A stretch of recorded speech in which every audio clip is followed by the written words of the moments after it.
a special Union Craft Brewing Excursion episode of Brutal Battle. So it's been a while, and we finally went back to Union. Well, I was going to say Union Brewing, Union Craft Brewing. Let's say the full name. You already knew this episode was coming if you listened to our Pariah Brewing episode, because we went to Union and then Pariah, because Pariah was in Union's old space, and Union has this gigantic complex that has all sorts of awesome things like a distillery, a rock climbing wall, some amazing ice cream, stuff like that. But we're not going to talk about those things so much. We are going to talk about Union, but let's start with a beer, right? So we do what we want, and we were thinking, oh, should we get two different beers, like one like this and one like this?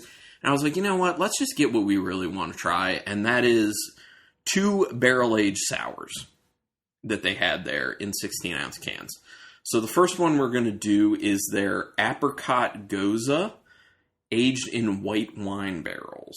And the ABV on this one is 4.4%. And this is their older pro line. Yes. Which I think we've had their older pro on the show before in the past. But it's been like years, obviously, because we haven't been there in a while.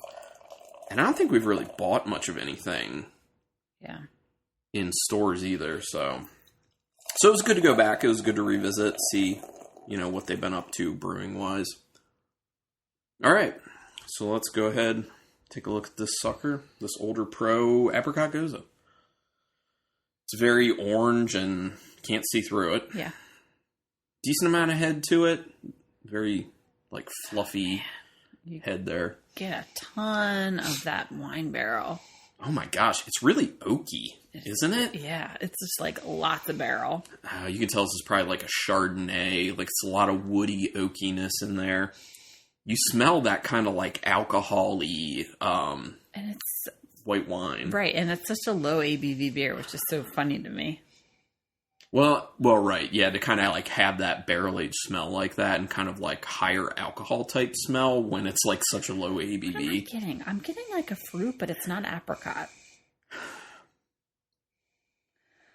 Yeah, what is it? I'm going to be honest, a part of it smells a little bit like nail polish remover. I'm hoping that's not in the flavor. I can see that. But I'm getting that in the smell. I think that's apple. Okay. Apple juice. Yeah. That's what it is. Definitely apple-y.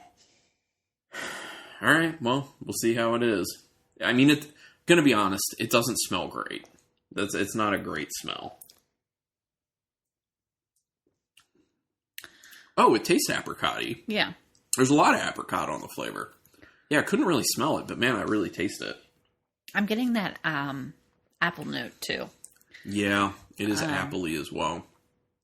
It's lots of apricot, then the apple comes in, and then you're left with the wood and the white wine flavor.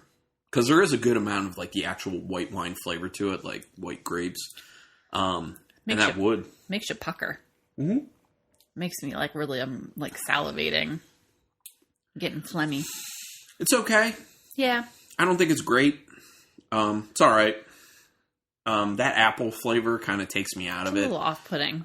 Really don't think that flavor should be in there if it's supposed to be an apricot sour. I do get that kind of softness that you get from Gozas because of the salt in there. But yeah, it's not bad. I just don't it's not great. Love it. Yeah, the beers we had while we were there are much better than this. Yeah, we're definitely a lot better. So should I go over the beers we had, or should we talk about the place first? Doesn't matter. Let's talk about it first. Do you want to take the lead on that? Sure. It's kind of like Carlin says, a big industrial park building type thing. And they have outdoor seating, indoor seating. And then they do flights. And they have cans to go. And they have merch. And they have what they call a little restaurant inside there called Well Crafted Kitchen. And we got some food from there, which was tasty. Yeah. And that's pretty much it for the venue. They have do have an outside bar, so you don't have to go inside to order beer if you don't want.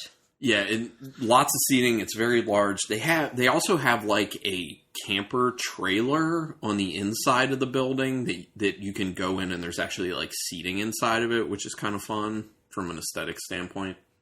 Oh, I also need to bring up the fact that, like, when we got pizza there, whoever made the pizza did, like, the worst job putting toppings on it. Like, there was, like, no cheese. There's no cheese whatsoever. Like, there was a little bit of cheese, but almost no cheese. And it was just, like, the portioning of all the ingredients was horrible. Like, they just slapped that crap together. And it tasted okay-ish. It would have been a good pizza if it was made properly, but pretty inexcusable if you ask me.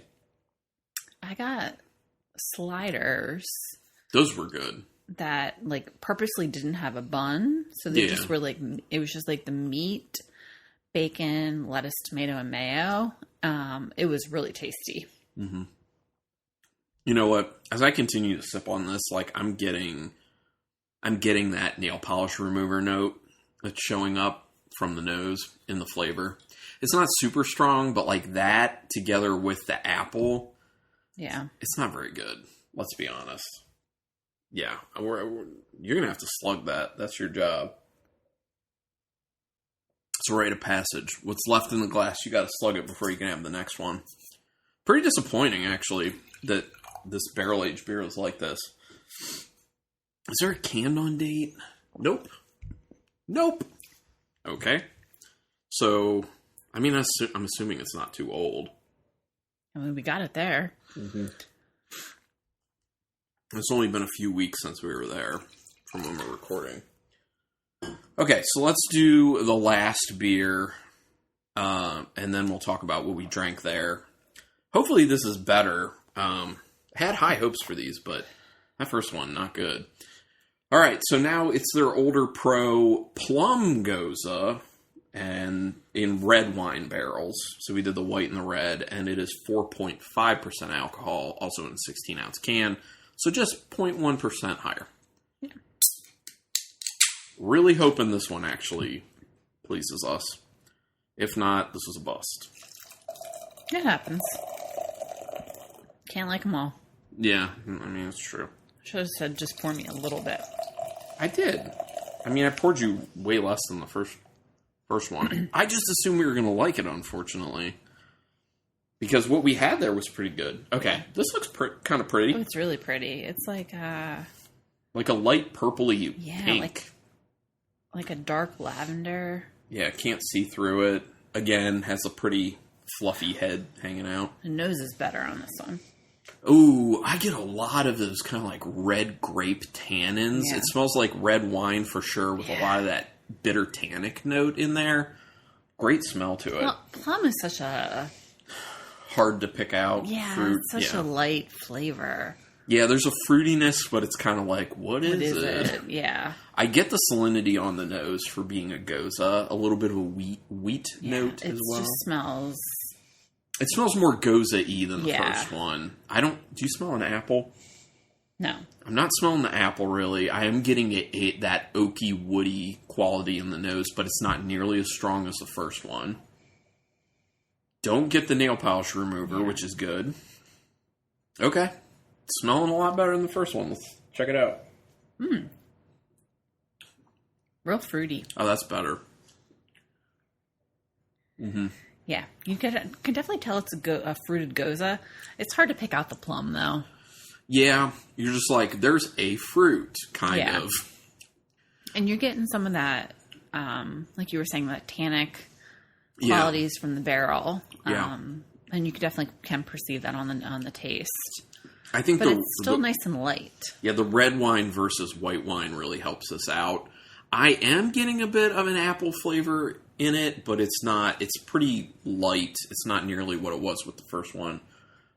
You're letting like the actual I guess plum flavor come through with the sourness, and mainly the red grapes. Like that's what I taste the most. Yeah, it's very grapey. Mm-hmm. I can see that. This one's not great. It's okay. It's better than the first one. Yeah, it's a lot better than the first one. It's okay. It's okay. Yeah. So overall, pretty big letdown, to be honest. I mean, their Old Pro by itself is better. Yeah. Although we haven't had that in a long time. Yeah. Okay, so let's talk about what we did have while we were there. And we already talked a little bit about one, but The reason we decided to go to Union is because we went to the Baltimore Zoo and they had a Union beer on tap there called Dino Sour, and I was actually the first one to check into it on Untappd. So I guess it like just showed up there, and it was only being served at the zoo. Right, you can only get it there. Yeah, they made it specifically. And they did that because the zoo has a special dinosaur exhibit going on, which is why they made it, I guess. Yes, and it was a lemon lime sour. Yeah, it was okay. It was okay. Yeah, it wasn't, it it wasn't great. tasted better than it probably should have, just because we were at the zoo and it was just something fun. Yeah. Then when we actually got to Union, we had their Zadie's Lager, which was decent. Yeah. A decent, like, very light beer. It's like the lightest beer they have, 4.5%. And yeah, the latest one they had on tap. Yeah, it was probably my least favorite of what we had, but it still was good. Yeah. Then there was their Thirst Monster, which is a Kolsch. And I think you had one of those at the beach, too. I did. Didn't you? So, compared to when we had it on tap versus in the can, like, it was better on tap. It was better on tap? Okay. It usually always is. It was a solid Kolsch. I was down with it. Yeah. And then we had their Super Jam. I really like that one. Yeah, that was a fruited sour that was done with, what was it with? Passion fruit and strawberry. It was very strawberry. They did it for their 10th anniversary. So, they've been around for a while. Yeah, it was really strawberry forward. You could get a little passion fruit. I know, passion fruit's another one. It's kind of hard to pick up. I mean, it can get hidden very well with other fruits, and the strawberry was so strong that it was hiding a lot of passion fruit. And then our favorite beer was their Exquisite Corpse, which is an IPL, which you don't find breweries making IPLs very often these days. That's India Pale Lager, so it's basically a lager that's very generously hopped. That was quite tasty. It had like that nice, light, crisp snap to it of a lager, but at the same time had just this awesome, like, hoppy punch to it. And that was done in conjunction with Pariah, Nepenthe, and Waverly as well, because all those breweries are very close to each other. Yeah. Like, literally, you could probably walk to all of them. Although, well, not so much Union. You could walk Pariah, Nepenthe, and Waverly, probably. Yeah. But I mean, you could do Union. You could. It maybe is not super safe because of the road you would have to walk on. You might get hit by a car, so I wouldn't recommend that.